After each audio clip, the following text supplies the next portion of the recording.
When it comes to video editing, the options are endless. There are thousands of transitions to use, thousands of effects, and thousands of fonts. However, in this video, I'm going to simplify all those effects down to just the 10 that you actually need as a video editor. Effect number 1 is a text motion effect. After several years of video editing, I've noticed that this is one of the effects that I use the most. To use this effect, just type up the text that you want the effect to be applied onto. Just go up to the top of the effect controls, and here you'll find the position bit. What you want to do is move the text very slightly, maybe between 2 and 5 every few frames, and randomly change the position every time. And you can copy your current keyframes onto different bits of text, so you can then create this effect here. If you have a shake plugin like s_shake from Sapphire Effects, this will be even easier. Just decrease the amplitude and frequency and you'll have a similar effect. Effect number 2 is an audio enhancer effect called parametric equalizer, and you can use it by dropping it onto your audio clip and pressing edit. Then you select the drop down and change the preset to vocal enhancer. And there you go. Your audio can be enhanced from something like this to something like this. However, if you already have bad audio, this audio can't make it sound good.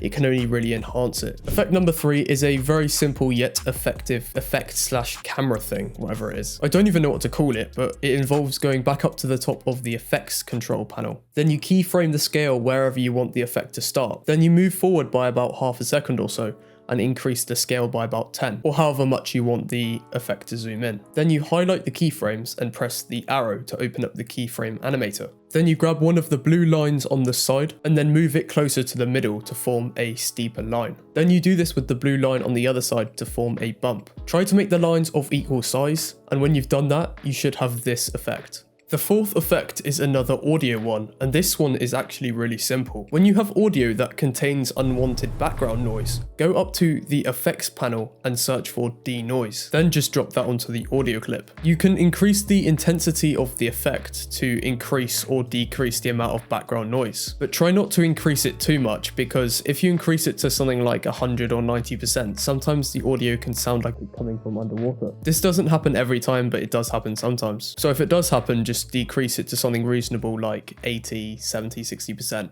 Effect number 5 is a way to get super smooth slow-mo. You probably know that when you try to slow a clip down, you get this clunky, unsmooth look to your clip. And the more you slow it down, the less smooth it looks. Like if you slow it to something like 20%, it will just look like a slideshow. Well, we can fix that by clicking on the clip and finding speed and duration like normal. But instead of just setting the speed and leaving it like normal, you also want to click on frame sampling and change it to optical flow.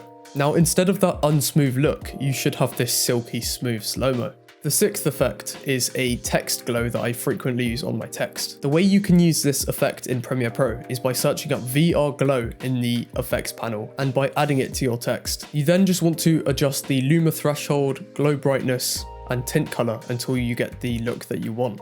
I personally just keep everything the same, which makes the effect very easy to apply. The seventh effect is a smooth text transition, and it can be applied by going up to the effects panel again, and by keyframing the position and increasing it until the text just leaves the frame. You then want to move forward a split second or so and change the number back to the normal amount, so the text is back in the middle. You can also just do this by pressing the arrow on the right. To make it smoother, you then want to just highlight the keyframes and move the blue line closer to the middle. Then you want to do the same thing with the other line on the other side to form a bump.